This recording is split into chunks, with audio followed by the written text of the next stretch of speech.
Hoje, com muita alegria, eu recebo aqui uma profissional muito gabaritada, uma profissional de ponta, como eu costumo dizer, e que também é minha amiga. Então, além dela ser uma ótima profissional, ela também é uma pessoa maravilhosa. Então, uma honra ter você aqui com a gente, Sueli Marino, bem-vinda.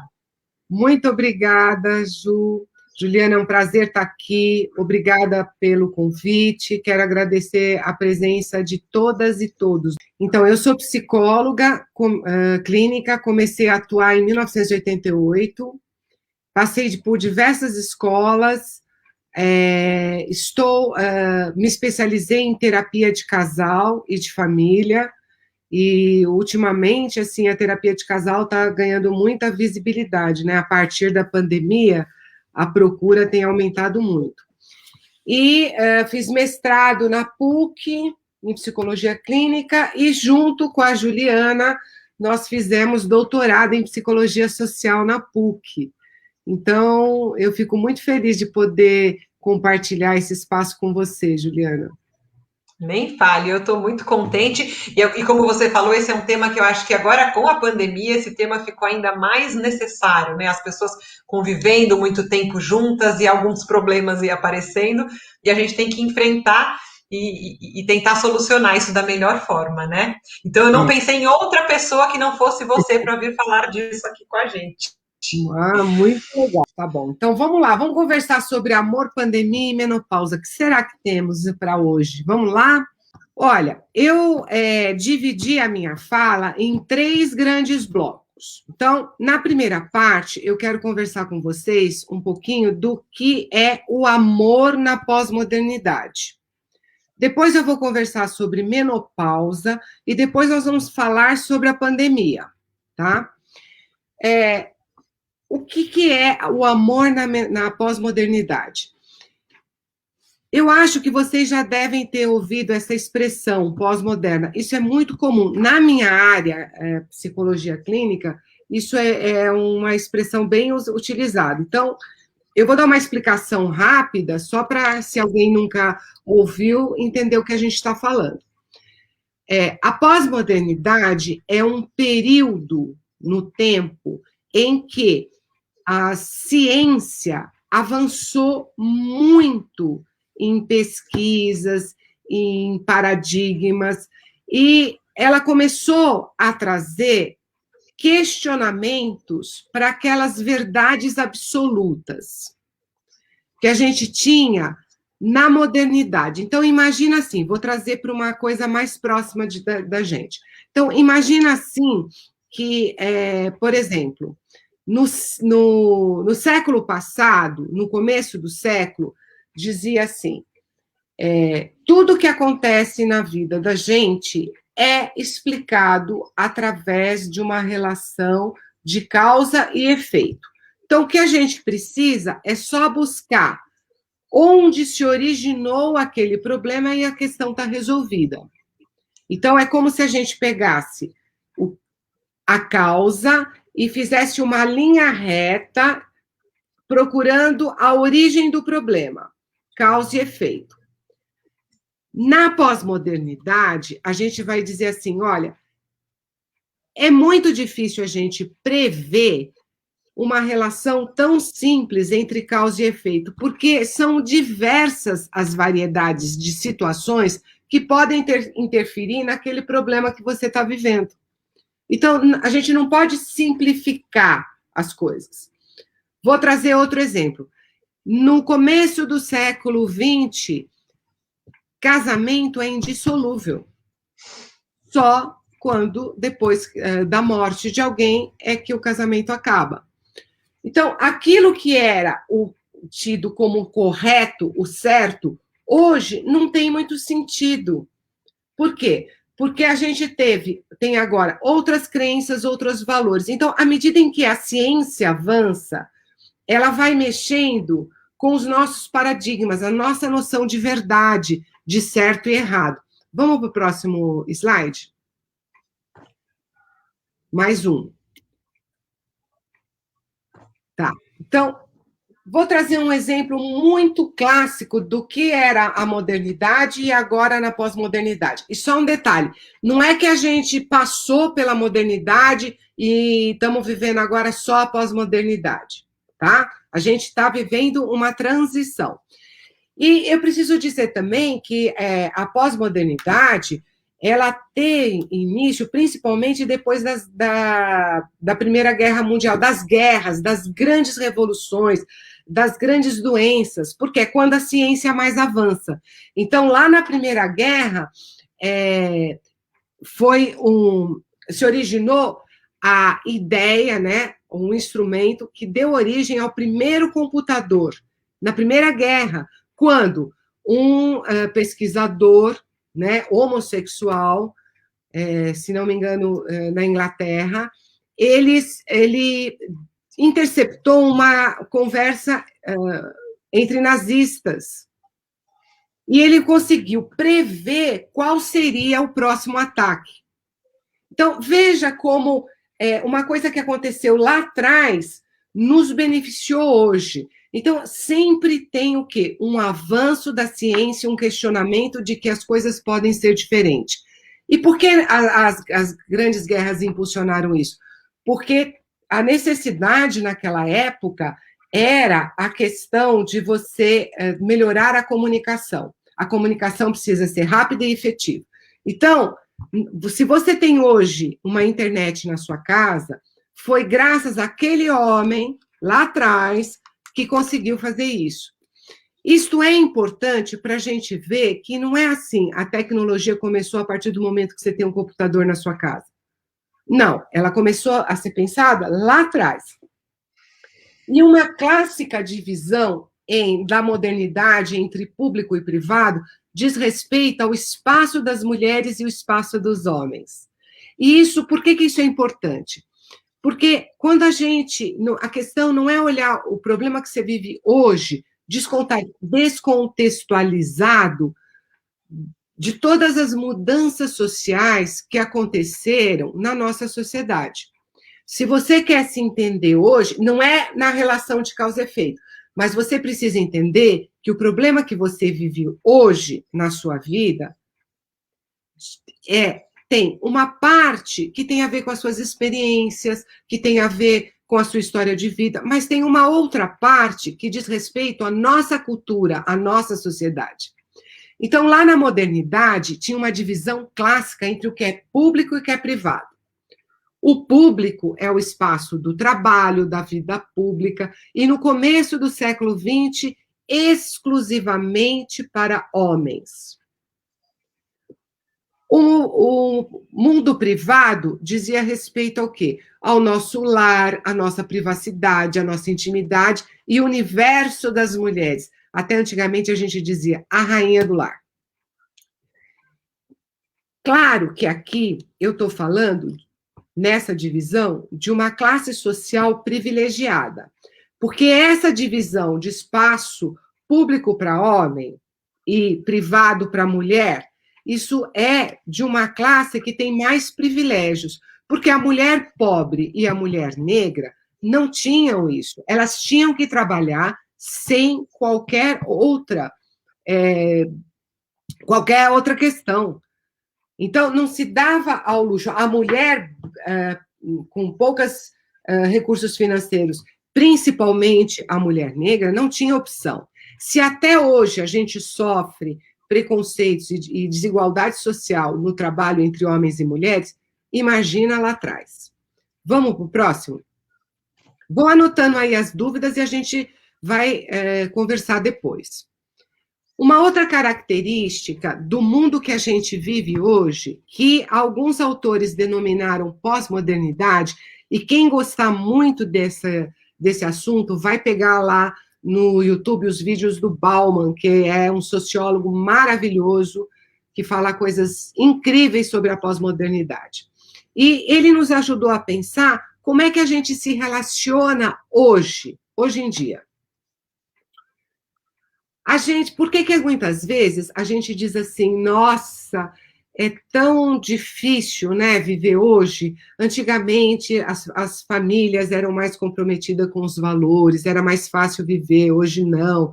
Há um conflito de gerações, e a gente fica tentando se apegar ao modo como a gente vivia antes. A má notícia é que essa época não vai voltar. A gente tem que dar conta das coisas que a gente está vivendo hoje na nossa vida. Por isso é que é importante a gente entender as mudanças sociais. Qual é o grande problema da nossa sociedade na pós-modernidade? A gente vive uma falta, uma desorientação,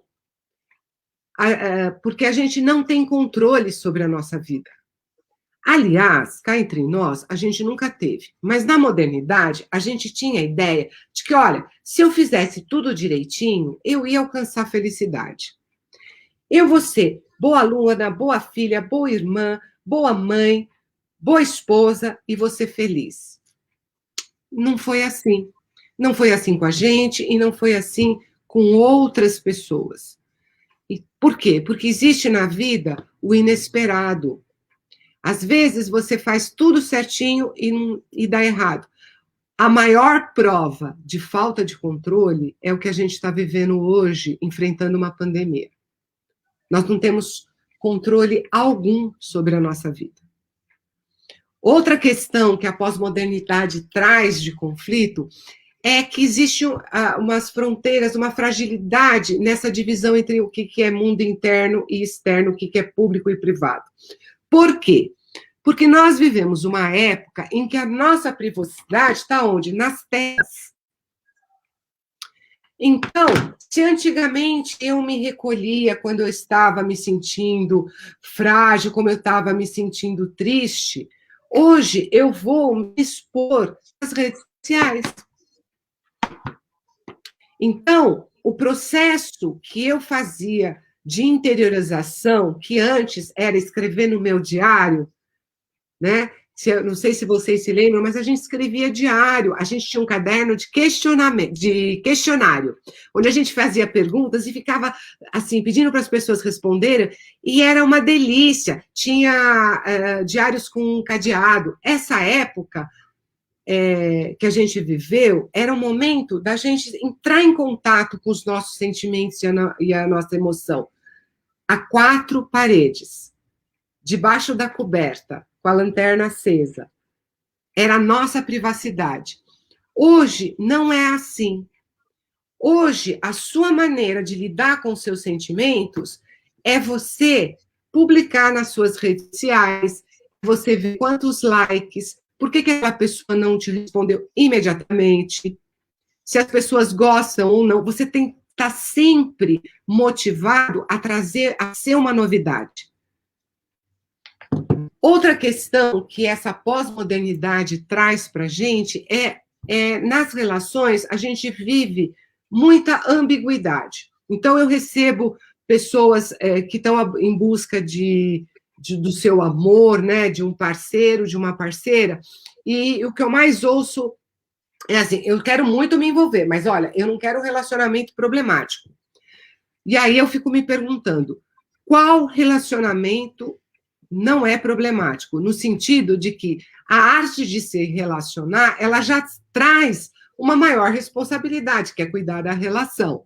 Então, o que eu observo hoje? As pessoas têm um relacionamento mais rápido, o fato delas transarem, fazerem sexo, não significa que elas têm intimidade.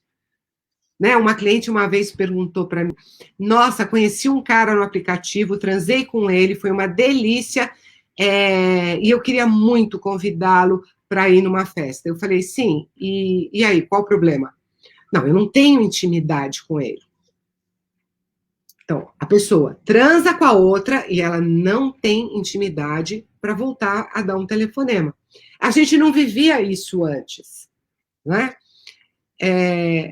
Então, a todo momento, o que as relações dos casais fazem hoje em dia? Uma ameaça ao risco de separação. Eu costumo dizer que, assim, olha, cuidado, não coloca a sua relação à beira do precipício. Qualquer dificuldade, por menor que seja, parece que a pressão é algo impossível de ser vivido. Então, as pessoas falam, é melhor separar. E quando você vai fazendo isso, você vai abrindo espaço para um rompimento mesmo. Então, como é que é isso? Quero viver um relacionamento, quero me apaixonar, mas eu não quero arcar com o trabalho que dá a manter uma relação. Ou, eu quero arrumar um super emprego legal. Olha, mas eu não vem com pressão para cima de mim, porque eu não quero. Então, eu quero ganhar dinheiro, mas também não quero muito esforço. Então, não é que é você, característica da sua personalidade. A nossa sociedade, o mundo na pós-modernidade, nos apresenta essa ambiguidade. A gente quer uma coisa, mas não quer ter muito trabalho. Não existe garantia de continuidade nos relacionamentos. Então, faz o quê? Ficar com você ao meu lado depende do que você oferecer de bom para mim. Nós somos felizes enquanto eu sentir satisfação da minha relação contigo. A partir do momento que você me frustrar, você já não é mais um relacionamento interessante para mim. Então, é como se a expectativa que a gente coloca no outro aumentasse muito. E aí vem uma sensação de solidão e desamparo tamanha, porque o outro não consegue arcar com isso. Vamos lá, Ju, mais um slide. E aí agora eu vou trazer para vocês um recorte das principais mudanças sociais que foram significativas a partir de 1960 até hoje. Por que eu destaquei 1960? Porque a mulher que está na menopausa hoje, se ela tem mais ou menos 45 anos, então ela nasceu em 1976. Então, eu fui para trás um pouquinho para considerar as mais velhas. Então, de 1960 a 2021. Bom, as mais velhas viveram o quê? A quebra do tabu da virgindade. Na época que eu era adolescente, mocinha, já não tinha tanto essa quebra, esse tabu da virgindade. Mas a gente transava e na cabeça da gente vinha o pai e a mãe. Era um negócio horroroso, né? Não sei se vocês se lembram ou passaram por isso. Mas, então, isso foi uma quebra muito interessante. Então, veja, na modernidade, como o lar era privilégio das mulheres, privilégio entre aspas, né? Porque presente do Dia das Mulheres era aspirador de pó, né, queridas? Lembram disso? Vê se seu marido te dá aspirador de pó hoje, o que você faz com aspirador de pó? Não é? Então, outra coisa importantíssima... então, voltando aqui ao aspirador de pó. Então, veja, você percebe como a gente mudou? Então, aquela mulher recatada, existia também o quê? A mulher dentro de casa era mulher para casar. E existiam as prostitutas, que era para o homem ter prazer. Homem, não mulheres. Então, veja, por isso que tinha o tabu da virgindade. Porque dizia, né, a hora do quê? Da mulher que vai ser boa mãe. Só que aí na modernidade era assim, vem a pós-modernidade e diz, isso não tem a menor importância. A moral de uma pessoa não pode estar relacionado a uma pele que cobre o seu órgão. E aí, o que acontece? Tem o quê? A invenção da pílula. E a invenção da pílula, entre os anos 70 e 80, ela causa uma revolução, porque ela faz o quê? Ela separa a reprodução do sexo. Então, antes dizia, para ter filhos, eu preciso me casar, na modernidade, eu preciso me casar, e aí eu vou fazer sexo, e aí eu vou engravidar, e pronto. Hoje, não. Uma mulher, se ela tiver numa idade fértil, se ela tiver dinheiro, ela entra de manhã numa clínica de reprodução assistida, compra um espermatozoide, um esperma, né? De acordo com, tem um catálogo com as características do homem, e ela faz uma inseminação artificial. Então, para eu ter filho, eu não tenho mais que fazer sexo. Veja que coisa Era inimaginável uma coisa dessa. Outra coisa muito... uma mudança muito significativa que a gente viveu na nossa sociedade foi aquela, não sei se vocês se lembram, daquele slogan, quem ama não mata, ou seja, crimes contra a mulher em legítima defesa da honra do homem. Gente, hoje, em algum lugar do Brasil, algumas mulheres estão sendo assassinadas. Isso não mudou. O que mudou foi uma lei que aparentemente prevê uma maior proteção de nós mulheres contra a violência. Mas a gente sabe que a gente tem que avançar muito ainda. O ganho foi que foi retirada essa expressão, defesa da honra do homem. Outra mudança social super significativa é que, se no século XIX as pessoas viviam até os 25, 30 anos, no máximo, hoje, a gente tem pessoas vivendo até os 80, 90, não é raro alguém passar dos 100 anos, né? Depende da qualidade de vida, enfim, da genética. E outro avanço enorme que a gente tem de 60 para hoje é o quê? Terapia de reposição hormonal. Então, não era mais como antigamente. Tomar hormônio é igual a ter câncer. Não necessariamente. Depende do caso, depende do hormônio, depende da genética, depende de um monte de outras coisas. Vamos lá? Mais um? Outras mudanças. A mulher que tem menos recurso financeiro, a mulher pobre, o que aconteceu? Ela sempre precisou trabalhar, então não vale o que eu vou dizer. Isso que a mulher teve uma ascensão profissional, eu estou falando das mulheres que puderam estudar, que puderam ter uma formação, porque, na verdade, a mulher com menos condição, ela sempre trabalhou, não tem ascensão nenhuma, e ela tem que ralar muito para conseguir chegar nos objetivos que ela tem. Hoje em dia, nós ainda temos preconceito, desigualdade de gênero no mundo do trabalho. A mulher ganha menos que o homem. Tem mulheres que chegam em cargos de direção? Sim, mas quando você vai ver, precisa ver, além do salário, se os benefícios são os mesmos. Existem mulheres que são barradas em algumas vagas, não pela sua incompetência, mas porque ela não é fisicamente atraente, né, e não bate com a expectativa de quem está contratando, do homem que está contratando. Então, isso é uma coisa muito difícil. A mulher não ganha a mesma coisa que o homem. Outra mudança significativa é a questão do divórcio, né? Então, os casamentos não são mais para sempre. São casamentos até que a internet separe, até que o dinheiro separe, e tantas outras coisas aí. E a gente, com o divórcio, pôde se casar de novo. Então, agora, existe uma coisa que era impensável no começo, final do século XIX, começo do XX. Famílias são reconstituídas. Eu tenho os meus filhos, os seus, e nós vamos criar os nossos. E na década de 80, houve um boom aqui no Brasil, que foi a abertura das academias. Nós não tínhamos isso. A minha geração pegou bem esse boom. Hoje, não é raro, um jovem, ele tem essa preocupação em cuidar do corpo. A minha geração passou por essa transição. A gente começou a frequentar a academia. E teve o quê? O culto ao corpo. E esculpir o corpo ficou atrelado a ter um corpo bonito. Corpo bonito significa ser saudável. Então, a saúde, ela privilegiou corpos magros e delineados. Tá?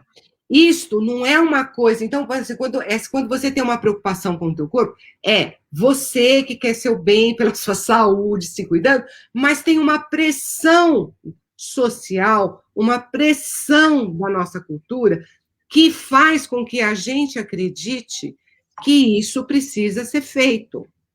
Não é que eu sou contra a academia, eu estou dizendo que a gente tem que sempre pensar nesse movimento social e como isso está ligado às minhas ações, aos meus valores, aos meus medos, aos meus desejos. Vamos para o próximo? E aí é um negócio super complicado, porque se o corpo bonito, o corpo saudável é o corpo bonito, é o corpo jovem, não é o corpo envelhecido. Olha uma vovó, quando eu pensava em 1960, nas vovós, tá? Olha que tipo de mulher você via. Você via duas vovós. A Dona Benta é o arquétipo dessa vovó. A vovó que faz coisas deliciosas para os netos, que está sempre presente, que tem sempre um chazinho, um cafezinho, um bolinho de fubá. Ai, que delícia. Bolinho de chuva. Esse é o arquétipo das vovós. E claro, mas veja a desigualdade social. Essa é a vovó branca, né? Porque a vovó negra está o quê? Servindo. Percebe? Então, a vovó negra, ela curte os seus netos depois do expediente. E até essa idade ela está trabalhando. Mas quando eu penso hoje numa vovó, olha a imagem que eu trouxe para vocês de uma vovó do ano de 2021. Essa mulher quer fazer bolinho de fubá para os netinhos? Olha, uma vez ou outra até pode ser, mas essa vovó aqui, 2021, ela está na academia, ela está transando muito, porque ela se separou, arrumou um super gato mais novo que ela, e ela está curtindo a vida, ela está viajando, entendeu? Ela está numa outra vibe. Então, não tem mais aquela... Dificilmente você encontra famílias onde agora as vovós cuidam dos netos. A vovó, ela não quer mais isso, esse papel para ela, e ela não está errada. O importante é que ela seja feliz, não é? Vamos lá, mais um. Então, para fechando esse bloco aqui. Então, o que são as relações na pós-modernidade? Tudo isso para explicar que você pensa o que você pensa a respeito de você mesma, do seu corpo, da sua vida, não é só pelas suas experiências bem vividas ou mal vividas. Você pensa assim porque nós estamos inseridos numa cultura que dita as regras do que a gente pode pensar, sentir e fazer, do que a gente acredita, que dita as regras também dos nossos valores. Então, o que a gente vive hoje? Uma hipervalorização do aspecto individual. Se no século XVIII a família não era importante e a vida em comunidade era mais importante, hoje, no século XXI, é totalmente diferente. Nada para o social, nada para a comunidade. O que importa é a individualidade. Isto traz uma carga a mais para as nossas relações, porque, veja, se a minha individualidade é super importante para mim, mas eu quero me relacionar com você, então, quando eu encontro você, eu me apaixono, eu quero viver algo com você. Só que eu tenho a mim como prioridade. E imagino que você tenha que me ter como sua prioridade. O problema é que você é outra pessoa que também acha que eu tenho obrigação de satisfazer as suas necessidades. Então, as relações, elas entram em conflito. Como eu não sou o sol da sua vida? Então, a gente coloca uma sobrecarga de expectativa para o outro, em termos de segurança, conforto e de estabilidade, fica sobrecarregado. Você conhece uma pessoa hoje, você deixa aquela pessoa e você já começa a imaginar que vestido eu vou usar no meu casamento. Se eu casar com ele, vai acontecer e tal coisa. Então, a gente sempre está com essa sobrecarga para que o outro realize os meus desejos. E a gente tem o quê? Um foco nas experiências individuais. Então, é preciso muito cuidado quando a gente está num relacionamento. É preciso cuidar das nossas relações, cuidar com afeto da nossa vida amorosa. Vamos mais um? E aí, olha, quando eu entrei na menopausa, o meu sonho de consumo não era um aspirador de pó, era um ventilador. Era a coisa mais maravilhosa que eu podia ter, porque, gente, era muito desagradável você começar. Eu pingava em gotas. Era uma coisa assim muito difícil. Vamos mais um. Então, iniciando agora a falar um pouquinho da menopausa, a gente sabe dos desconfortos. Eles estão aí, não quer dizer que toda mulher esteja condenada a viver isso. Tem umas que vão passar por isso e tem outras que não vão nem se dar conta. Eu não fui uma dessas privilegiadas. Eu tive tudo isso que eu coloquei aqui, mais algumas cositas que eu não coloquei para não assustar vocês. Mas esses são os maiores desafios. Agora, se você é privilegiada, você nem vai perceber. Eu conheço mulheres que nem se deram conta que estavam na menopausa. Então, a gente vai enfrentar os calores, diminuição da libido, suores noturnos ou calafrios, uma secura vaginal muito, muito intensa. Essa secura não é só vaginal. A mulher na menopausa, ela precisa de lubrificante para o olho. A falta de hormônio na menopausa provoca uma retenção da gengiva. Então, você precisa cuidar mais dos dentes. Veja até onde vai. A gente tem perturbação do sono, tem oscilação do humor e muita irritabilidade. Só que tem uma coisa, isto não é algo que vá durar para sempre. Isso é por um período, e pode ser que você nem passe. Vamos mais um. E aí eu fiquei me perguntando como é que as mulheres de tempos atrás, que não tinham acesso, né, aos recursos que a gente tem hoje, como é que elas lidavam? Bom, elas mediam, né? Elas sabiam que iam menstruar através da lua. Olha que sabedoria. Daqui a tantas luas eu vou menstruar, daqui a tantas luas meu filho vai nascer. Então, a ligação da mulher com a terra, com a natureza, era muito próxima. E, principalmente, no próprio contato com o seu corpo. Né? Então, a mulher conhecia muito bem as mudanças corporais e as fases, né, que durante o mês ela ia passando.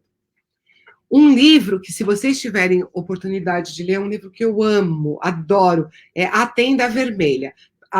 Eu gosto mais da primeira parte, são duas partes do livro, eu gosto mais da primeira parte. Mas esse livro me tocou tanto, porque ele me fez imaginar a Tenda Vermelha. A Tenda Vermelha, ela existiu mesmo, né? Era uma época onde as mulheres, elas se reuniam quando menstruavam. E quando elas iam parir, e as mulheres mais velhas. Então, era uma grande tenda vermelha. As mulheres, quando iam parir, uma apoiava, elas ficavam de cócoras, uma apoiava um braço, a outra mulher apoiava a outra. Então, tinha o quê? Um suporte de outras mulheres naquilo que você estava vivendo. E como se acreditava, né, que o sangue da menstruação é o sangue sujo, tal, as mulheres não podiam tocar na comida. Então, elas ficavam isoladas. E naquele isolamento da tenda vermelha, elas eram absolutamente donas de si. Elas tinham o contato e elas eram cooperativas. Elas não competiam umas com as outras, elas se ajudavam umas às outras. E isto é o verdadeiro feminino. Quando uma mulher compete com a outra, ela não está sendo feminina. Então, ser feminina não é você vestir cor-de-rosa e colocar um esmalte clarinho. Ser feminina é você conseguir enxergar numa outra mulher como sua irmã. Nós não somos iguais, nós somos mulheres diferentes, mas o fato da gente ser diferente não nos impede da gente ter empatia em colaborar umas com as outras. Então, nessa época, a consciência corporal, ela era absolutamente presente. Claro que elas não sabiam muito depois o que fazer, mas é algo que você vê, se você pensar hoje, existem mulheres que elas não menstruam por opção. E tudo bem se a sua opção for essa, mas para pensar. Você não conhece seu corpo. Por quê? Porque a menstruação, ela te coloca em determinados períodos do mês onde você vai estar com uma oscilação emocional e hormonal, porque a emoção está junto com a vida hormonal. Então, é como se você tivesse as várias faces da Lua, como existem as várias faces das mulheres. Somos muitas mulheres dentro de um mês só.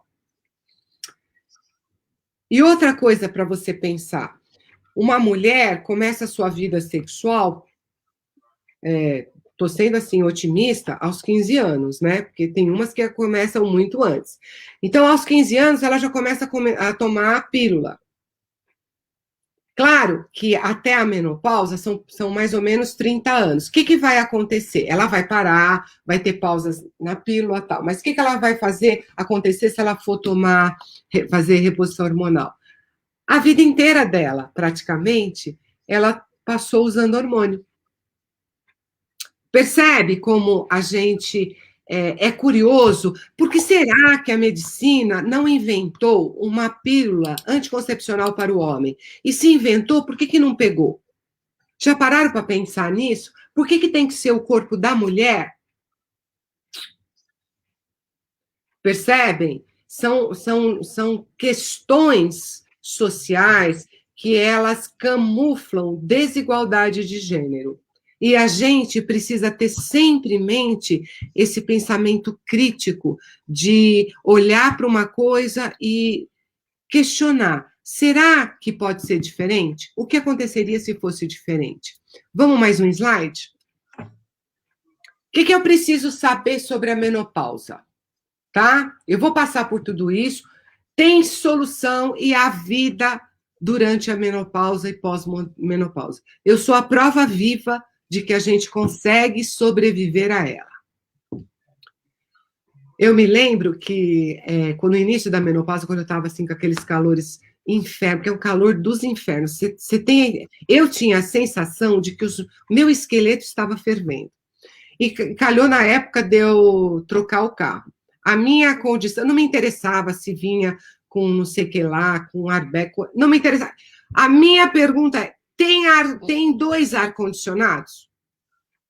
Por quê? Porque um carro que tinha um ar-condicionado, eu sempre estava a 18, 19 graus. O meu marido batendo queixo. Então, eu comecei a perceber que isso ia trazer muitos conflitos conjugais, que eu não queria viver isso. Então, resolvemos um problema. Eu quero um carro com 2 frentes de ar. Resolvemos o problema, estamos felizes. Bom, mas é outra coisa, né? Uma relação dá certo são outras coisas, não é simplesmente um ar-condicionado, né, queridas? Mas vamos em frente. O que eu preciso saber nessa fase da menopausa? Gente, você precisa de um acompanhamento ginecológico. Não dá para você passar por uma transformação tão grande em você, no seu corpo, se você não tiver um acompanhamento. E olha, vou falar a verdade, tá? Eu era sempre muito política, não vou falar a verdade para vocês. Não escolham ginecologistas homens. Homem não entende o que é menopausa. Desculpa. Pode ser super competente teoricamente, mas não sabe o que é ter oscilação hormonal, não entende o que eu estou vivendo. E não adianta também procurar uma médica jovenzinha. Desculpa, não vai saber cuidar de você. Para a sua ginecologista, para você ser acompanhada nesta fase de vida, escolha uma mulher que entenda o que você está passando. Ah, mas quer dizer que você, como psicóloga, para atender quem teve câncer, precisa ter câncer? Não, e esse argumento comigo não funciona. Eu posso atender uma pessoa que teve câncer, mesmo não tendo câncer, mas eu tenho certeza absoluta que uma psicóloga que teve câncer vai atender melhor do que eu. Porque teve experiência, porque viveu. E o homem não entende o que é ter vagina. Ele tem pênis. Quem entende de vagina somos nós, mulheres. Então, olha, ginecologista periodicamente, de tempos em tempos. Escolha uma médica que ouça você. Não vai te entupindo de remédio, mas que ela escute o que você está precisando. E vá junto com você, construindo esse caminho, junto com você, esse caminho de autocuidado. Se a coisa estiver difícil, busque uma psicóloga. Você precisa mexer, às vezes, na sua nutrição. E, claro, você precisa trabalhar a pelve, você precisa de uma fisioterapeuta. E aí vocês falam com a Ju, que tem um curso super legal que eu já fiz, que é super interessante, super recomendo, indico a Ju para as minhas clientes. Você tem que trabalhar a pelve. Por quê? Porque é uma fase nova. Tem coisas que você só descobre sobre você mesma na menopausa. Olha que coisa. Você viveu todos esses anos achando que se conhecia e chega a menopausa para você descobrir que você precisa mexer mais a pelve. Olha que coisa interessante. Outra coisa importante que a gente precisa é fazer uma escolha criteriosa sobre que caminho, e isso você vai decidir com a sua médica, que caminho você vai seguir. Você vai seguir para reposição hormonal? Tem alguns médicos, né, ou algumas médicas que não recomendam para determinado caso a reposição hormonal. E aí eles vão para o uso de antidepressivo. Cuidado, cuidado. Primeira coisa, minha amiga, você não é louca. Você está passando por um momento difícil de adaptação, mas você não é louca. Ok? Então, veja, você está triste, não necessariamente você está deprimida. Cuidado para você se enfiar com os 2 pés em antidepressivo, que isso não vai te fazer bem. Então, por isso que eu estou te falando, você precisa de uma médica que você confie e que possa, aos poucos, ir te acompanhando na sua necessidade. Ah, mas você é contra antidepressivo? Não, não sou contra. Eu sou contra a dependência. Eu sou contra o uso indiscriminado de antidepressivo. Agora, pode ser que o melhor para você seja a terapia natural. Então, você vai para aquela linha, você vai para a homeopatia. Gente, as nossas avós, elas tomavam chá de amora. E no começo da minha menopausa, eu tomava tintura de amora. E me serviu muito bem. Então, até um determinado ponto, isso fez efeito para mim. Depois não fez mais. Mas você percebe que você tem que estudar com os profissionais que você vai buscar para te acolher nesse momento.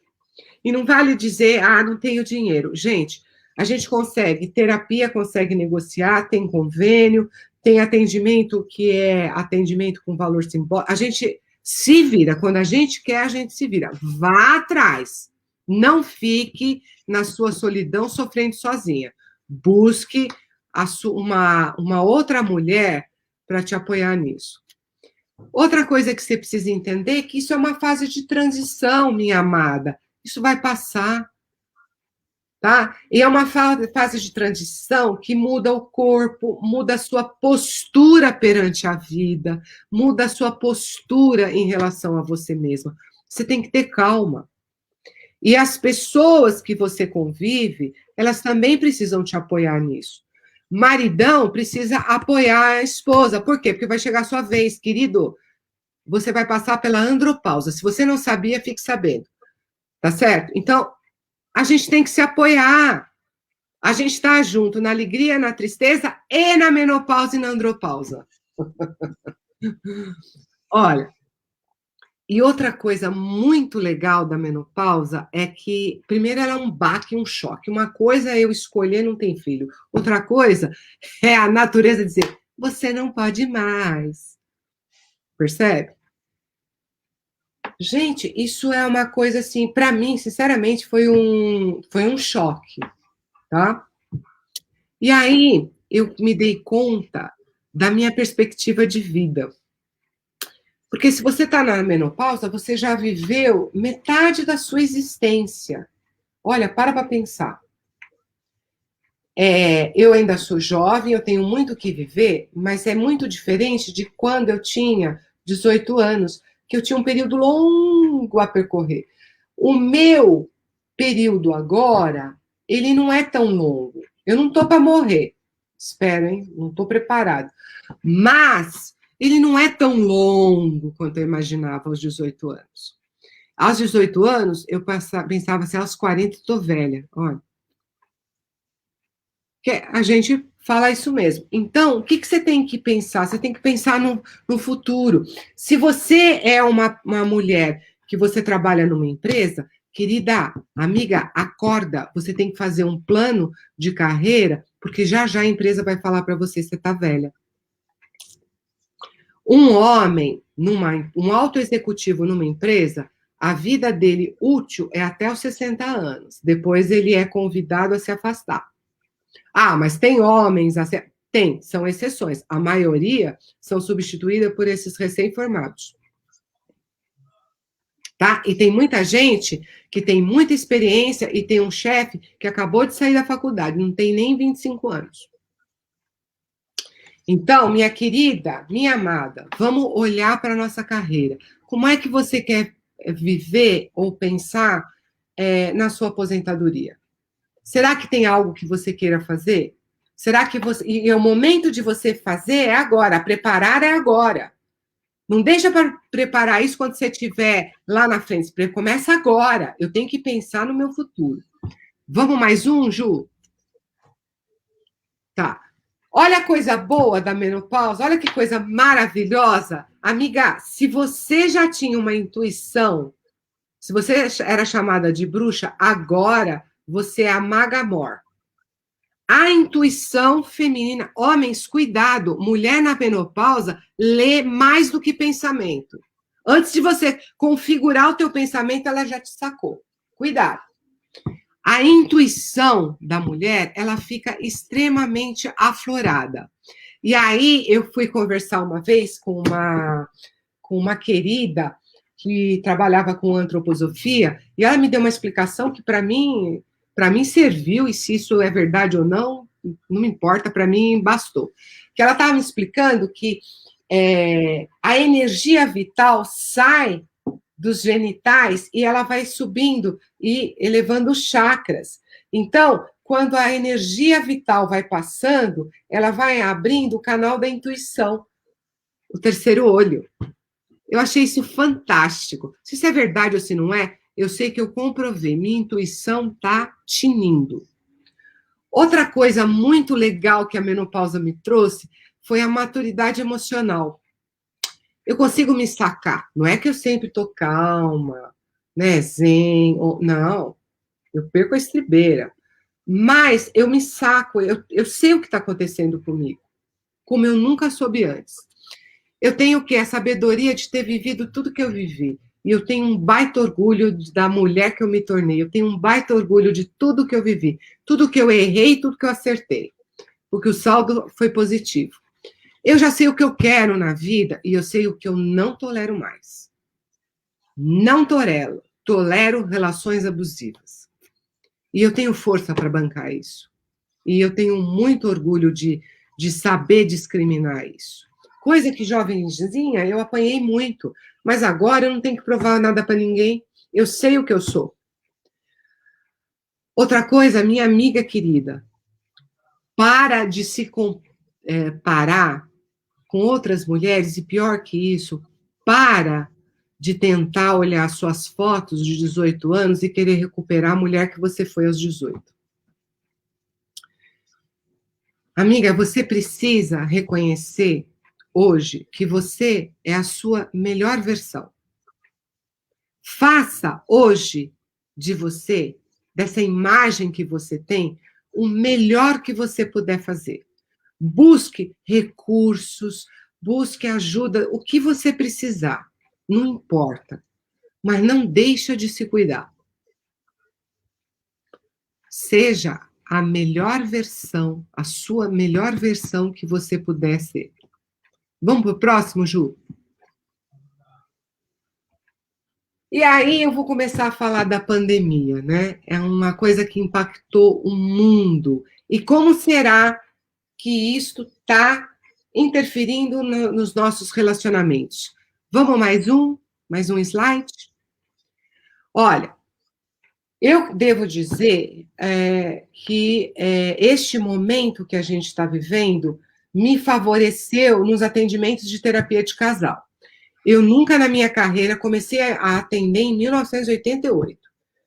Até hoje, eu nunca vi um boom de procura por terapia de casal. E olha, notícia quentinha, não são só as mulheres que procuram, não. Tem muito marido levando a esposa para terapia, viu? Os homens estão afinados, eles estão indo atrás de ajuda.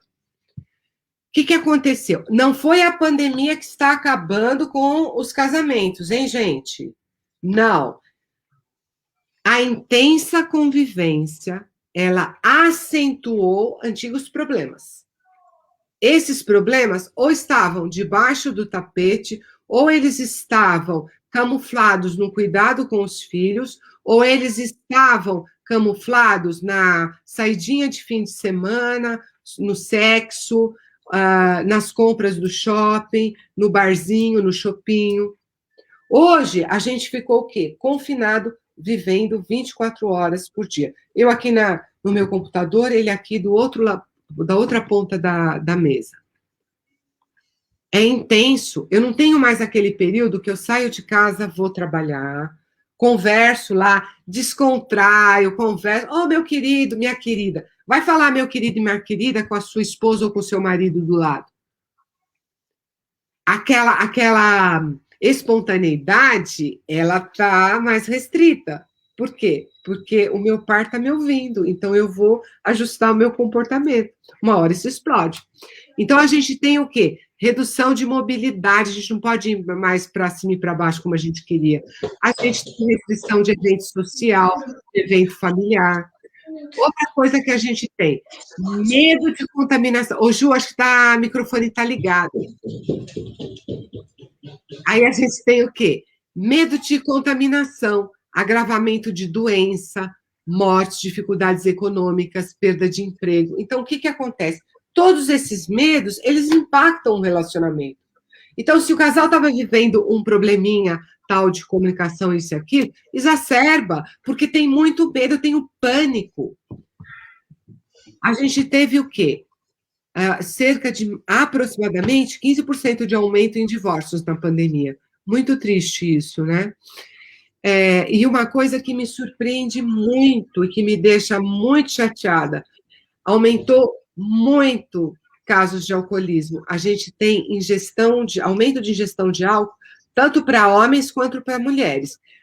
Uso de drogas também. Aumentou a periodicidade e aumentou a quantidade ingerida também. Tudo isso junto dá o quê? Não há tesão que suporte, né? Dá uma queda na libido. Que, ao contrário do que a gente imaginava, as pessoas confinadas em casa não estão transando, não. Ninguém está fazendo tanto no CT, subindo no lustre, subindo pelas paredes. Não, tá? Bom. Tem um microfone ligado. O Sul, sabe o que é? É que para eu desligar, eu tenho que sair da tela, porque eu estou compartilhando tá bom. com você. Desculpa. Fica quietinho, tá? Não, imagina. E aí, gente, a gente tem o quê? Nós estamos vivendo, imagina, olha, mulher na menopausa hoje, vivendo tudo isso da pandemia na menopausa, com oscilação hormonal. Não é fácil, né, minha amiga? Vamos embora procurar ajuda, não fica sozinha, não. Você não merece sofrer isto que você está sofrendo e passar na solidão. Vamos embora, Ju, mais um. E aí, como é que a gente enfrenta tudo isso? Amadas, só tem um caminho, autocuidado. Entenda, autocuidado não é assim, como eu mesma já fiz. Eu me amo tanto, vou cuidar de mim. Eu trabalho tanto, eu mereço uma roupinha nova, vou lá no shopping comprar um sapatinho. Amada, a sua autoestima não está na roupa que você veste, no calçado que você calça e na bolsa nova que você vai comprar. Porque a hora que você tirar a roupa, tá lá o buraco na sua autoestima. Autoestima é outra coisa. É você se valorizar como mulher, é você se acolher como pessoa, é você não tolerar relacionamentos abusivos. É você aceitar os seus defeitos, é você olhar para o espelho e e ter empatia pela mulher que você está vendo no espelho. Então, a sua autoestima você não vai curar com compras. Você pode se vestir de Chanel, meu bem. A hora que você tirar a roupinha, tá lá a sua dor. Então, não é este o caminho. Autoestima é outra coisa. Tem a ver com os seus valores, tem a ver com o seu olhar para com você mesma, com o seu cuidado, com amar a si mesma. E amar a si mesma, amiga, a gente sabe que não é fácil, né? Eu sei disso. Mas a gente pode mudar isso, como? Conhecendo o próprio corpo. Por isso que eu super recomendo o curso aí da Ju, né? Que é uma maneira, já que a gente não tem uma tenda vermelha, você podia bolar uma tenda vermelha lá para as suas meninas nos exercícios, hein, Ju? Oh, ia ser bom, boa ideia, viu? Vamos fazer uma tenda vermelha, vamos lá conhecer o corpo, vamos resgatar essa conexão com aquilo que eu sou, com a mulher que eu sou, com os meus cheiros, com as minhas questões, né? Com o meu sexo, eu preciso conhecer meu sexo. Tem mulher que nunca olhou a vagina com o espelho, gente. Como é que pode uma coisa dessa? Vamos lá, vamos olhar para isso. Vamos sentir o cheiro, nosso cheiro. Não tenha vergonha, não tenha nojo daquilo que você é, daquilo que o teu corpo está expressando. A gente precisa retomar o quê? A masturbação. Não é porque a gente tem um companheiro que não pode se masturbar, né, meninas? Fora, né? Coisa mais antiquada. Estamos na pós-modernidade. Nada que um brinquedinho não funcione. E outra coisa, amiga, se você quer ter um sexo legal com o teu parceiro, com a tua parceira, você precisa conhecer seu corpo. Como é que a outra pessoa vai saber onde é que ela deve tocar? Onde é que ela não deve tocar? O que te acende? O que te apaga? Porque a falta de hormônio, né, atrás da secura vaginal, às vezes a mulher sente muita dor na relação sexual. Você não precisa passar por isso. Tá? Então, super recomendado. Ah, mas eu não tenho. Desculpe, não tenho vontade de fazer sexo. Amada, a masturbação, ela ativa isso. Se você tiver o hábito, ela vai provocar o desejo. Quanto mais você faz, mais você quer fazer. A alimentação equilibrada, né? Porque às vezes na menopausa pode faltar ou sobrar algum tipo de vitamina, então essa alimentação equilibrada é super interessante. A gente precisa ter um sono reparador, então muito cuidado, não fica sem dormir.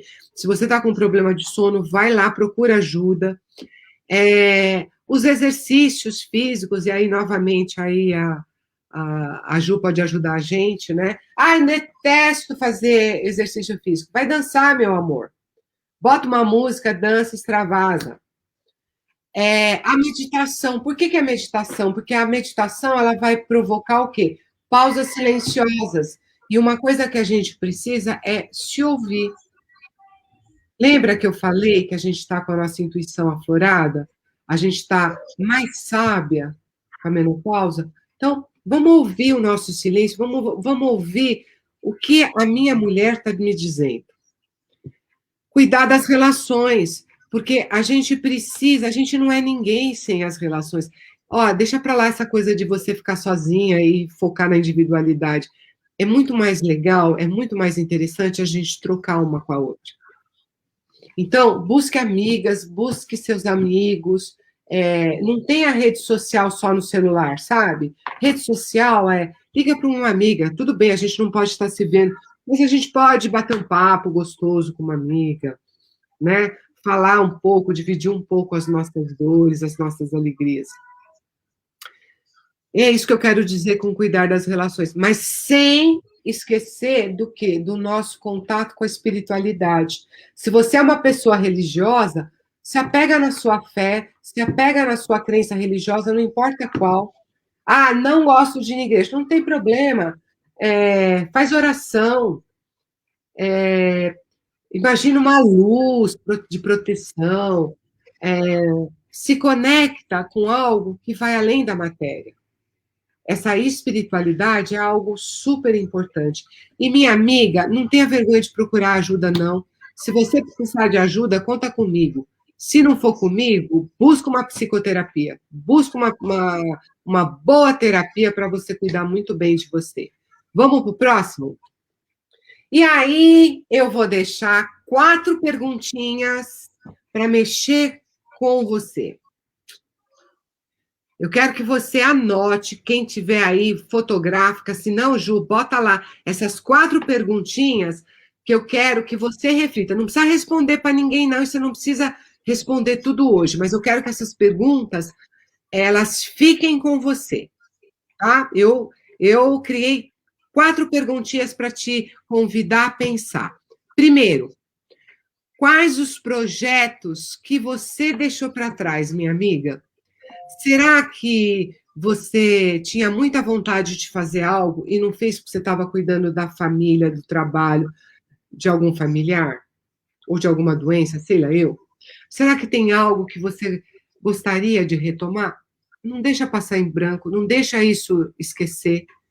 Ah, eu adoraria cantar. Vamos cantar. Ah, eu queria fazer uma outra faculdade. Ou eu queria abrir um negócio. Não importa. Queria aprender a cozinhar. Não importa. Vamos buscar quais são os meus projetos, aquilo que era tão importante para mim e que eu simplesmente dei as costas. Porque eu fui cuidar de outras coisas, não é culpa sua. Você teve outras prioridades. Agora, a prioridade é você. Se liga nisso. A prioridade é você. Não em cima, baseada na individualidade. Baseada na relação com você mesma. Então, sempre o aspecto relacional. Então, não é uma postura individualista.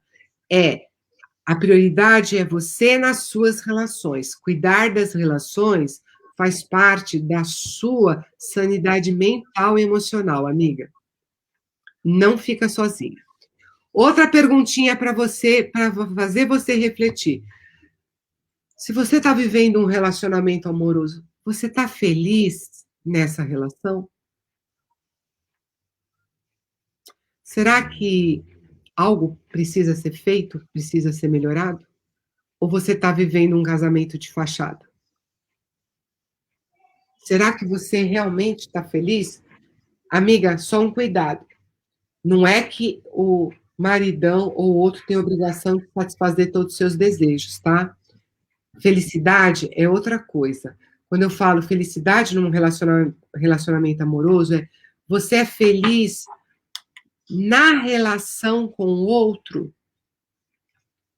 A gente consegue construir parceria ou eu estou segurando esse casamento sozinha? Reflita. Outra perguntinha importante. Quais as qualidades e valores que você admira em você? Ah, eu não estou falando de beleza, hein? Nada contra você cuidar da sua aparência. Um botoquezinho aqui, outro ali é super importante. Um pilizinho para alisar a pele. Sou super a favor. Mas o que eu estou te perguntando agora é quais as qualidades e valores que você admira em você? Que você pode olhar no espelho, olhar para você mesmo e dizer: que mulher legal que eu sou. Gosto disso. Outra perguntinha e última pergunta. Você se tornou a mulher que você imaginava ser quando era criança? Esta pergunta, para mim, é a melhor. Eu sou hoje a mulher que eu queria ser quando eu era apenas uma menina? Vou ficar muito feliz se essas perguntas te ajudarem a você se reconectar com você mesmo. Mais um slide. E para finalizar, a minha amada Simone de Beauvoir, que vai dizer assim, é uma filósofa maravilhosa, incrível, que ela dizia assim que não se nasce mulher, torna-se mulher. Mas como essa frase é muito batida, eu falei, vou trazer uma coisa mais diferente. E ela dizia uma coisa assim, olha, viver e envelhecer, nada mais. Ai, mas que frase sem graça. Não, amiga, essa frase me fez pensar que eu comecei a envelhecer no dia que eu nasci, não no dia que eu soube que eu estava na menopausa. Sacou? O envelhecimento começou na sua vida no dia do teu nascimento. Até agora você não fez outra coisa a não ser envelhecer. Então, daqui para frente, que seja com dignidade, né, amiga? E com muito amor e paixão. E aí? Bom. E agora? Ó, que linda ela, né? Eu estava reparando, olha que linda, né? Então ela tem as marcas do tempo que passou e ela é linda e poderosa, né? Super, super. E nessa idade aí, ela estava na menopausa, viu, meninas? Aí, viu? Dá para viver plena, sorrindo e feliz da vida na menopausa. Eu fiz aqui uns insights, né? Eu acho que uma coisa muito importante que você trouxe e que eu acho que permeia tudo isso é que a gente vem lá da modernidade, passa para a pós-modernidade, onde existe esse individualismo e a gente acaba se desconectando do corpo, né? E aí chega uma menopausa e uma pandemia que nos obrigam a voltar para dentro da gente novamente, seja por um sintoma que me incomoda, ou seja por uma situação que eu estou presa em casa e eu tenho que conviver mais comigo mesmo e com os meus relacionamentos, né? Sim. E tudo isso é um resgate, né, que a gente tem, é a gente voltar a se comunicar com a gente mesmo. E aí, se a gente não for ver do ponto de vista negativo, isso é muito bacana. É uma chance que a gente tem de uma reconexão, você não acha? Nossa, eu acho super importante. E olha, eu não me atinha, não sabia disso, não me dava conta quando antes da menopausa. Então, eu acho que é uma fase que a gente precisa poder aproveitar. Porque, veja, a gente está na transição, né? Entre modernidade e pós-modernidade, não estamos só num, só no outro. Então, tudo isso também diz sobre as crenças da mulher mais velha. Então, Exato. esse culto ao corpo não é só porque eu quero ser bonita. Também tem uma cultura que me pressiona a valorizar a aparência, a juventude. O jovem, né? Só é bela a mulher jovem, né? A A mulher mulher... mais velha não tem beleza, então eu não quero envelhecer, porque eu não quero perder a minha beleza, né? Exato. E uma coisa que você falou, que a gente já conversou muito sobre isso, e que eu acho que pode ser uma dica aí para a gente levar para as mulheres que estão aqui acompanhando, é essa questão de nós, até pegando o link disso que você acabou de falar, de nós nos fortalecermos, não é verdade? Porque eu não pego, por exemplo, eu fiz questão de falar, de comentar daquela imagem da Simone de Beauvoir, que ela estava na menopausa e ela é linda e ela é poderosa e ela traz muitas coisas boas. Então, em vez da gente comentar, ai, você viu como fulana tá enrugada, como envelheceu? Não. Você viu como a fulana até com um projeto novo? Que legal. Então, acho que essa coisa de nós mulheres nos fortalecermos é algo que a gente tem que treinar, né? Porque socialmente a gente não está preparado ainda para isso, né? A gente tende a valorizar a mais jovem, a menosprezar aquela amiga, a ver que ela engordou, comentar os aspectos negativos, né? Vamos mudar esse mindset, vamos valorizar as coisas boas da mulherada, você não acha? Então, Ju, isso que você está falando é porque a ideia de feminina ela está baseada no modelo masculino, né? Porque a competição ela é muito do masculino. Então, não adianta você estar toda de cor de rosa, mas se você compete contra a mulher, você não está no feminino. Porque o feminino, a base do feminino é a cooperação, é a colaboração. Olha a Exato. pinta vermelha. As mulheres não competiam umas com as outras, elas apoiavam. Então, a gente tem que retomar isso. Quando acabar a pandemia, a gente vai fazer um evento que vai chamar o Encontro na Tenda Vermelha. Vamos? Vamos! Nossa, Vou dar uma coisa para essa mulherada se ficar mais potente junto. Pode contar comigo. Combinado, hein? Anota aí, mulherada, viu? Tá. Su, daí eu queria aproveitar. Antes, tem uma pergunta que eu vou fazer aqui de uma pessoa para finalizar, porque a gente está super estourada no horário. Eu só queria lembrar a mulherada que algumas vezes você comentou que o meu trabalho, né, da ginástica feminina, ele traz muito esse autoconhecimento. Eu fico tão feliz de poder participar de muitas... Você também participa, né, com as tuas terapias, né, com o teu trabalho, dessas transformações que as mulheres passam quando elas voltam o olhar para elas mesmas, né? Então, eu queria lembrar que a ginástica feminina é uma ótima maneira para a gente melhorar esses sintomas vaginais, para a gente evitar incontinência urinária, para a gente melhorar a aparência do nosso corpo, respeitando, logicamente, todo esse processo, e que a gente está com turmas abertas. Então, quem se interessar, tem o link aí em cima da nossa live, e pode entrar também no link da minha bio do Instagram, quem quiser informações de como funciona o curso, tudo tem tudo lá, tá bom? E vou fazer uma pergunta que eu achei interessante, antes da gente finalizar. Foi a Ozenira, deixa eu ver se eu falei, Ozeniva, que perguntou. Até que ponto a religião influencia na relação conjugal dessa mulher na pós-modernidade? Né? Acho que você falou um pouco da espiritualidade da fé, acho que ela quis dizer, de repente, uma religião que é mais conservadora e que fala que a mulher não pode. Então, como é que fica esse aspecto aí numa mulher que está querendo aí ser mais moderna, pós-moderna, vamos dizer assim? Tá. Olha, eu não sou uma pessoa religiosa, tá? Então, eu estou dando aula numa instituição, uma faculdade religiosa, mas eu não sou religiosa. Mas eu sou muito ligada à espiritualidade. Então, o que eu vejo das pessoas, principalmente na convivência, claro que uma instituição ela vai trazer os dogmas daquela religião. Então, é quase como um código de ética. O que eu diria para você é assim, olha, você não precisa concordar com tudo que a religião que você segue prega. Claro que tem coisas que podem te impedir de ir lá, mas eu acho que você tem que lembrar que a sua conexão maior é com Deus, é com o divino, com a deusa para algumas crenças, outras crenças. Então, a instituição, uma questão mais religiosa, que tenha uma religião mais fechada, vamos dizer assim, vai dizer o quê? Que a função da mulher é procriar. Então, a religião, ela se encaixa perfeitamente com a modernidade.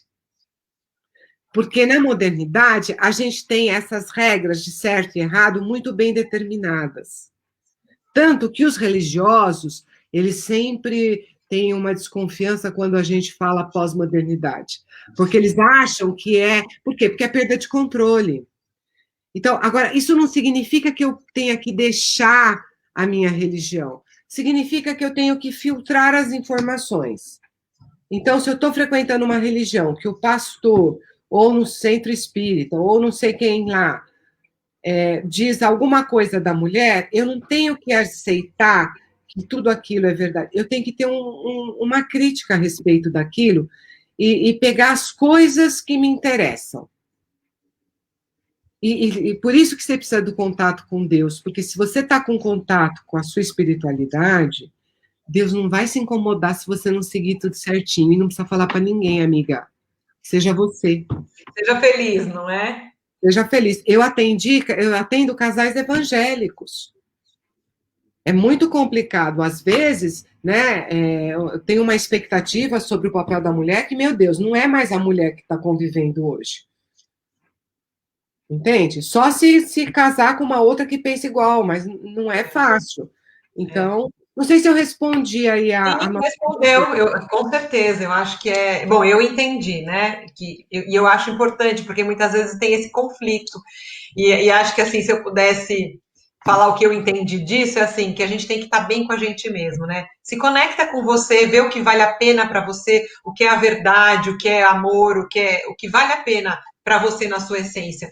Se você tiver convicção de que isso é verdadeiro para a sua essência, tá certo. Ninguém outro vai poder falar que isso tá errado, não é?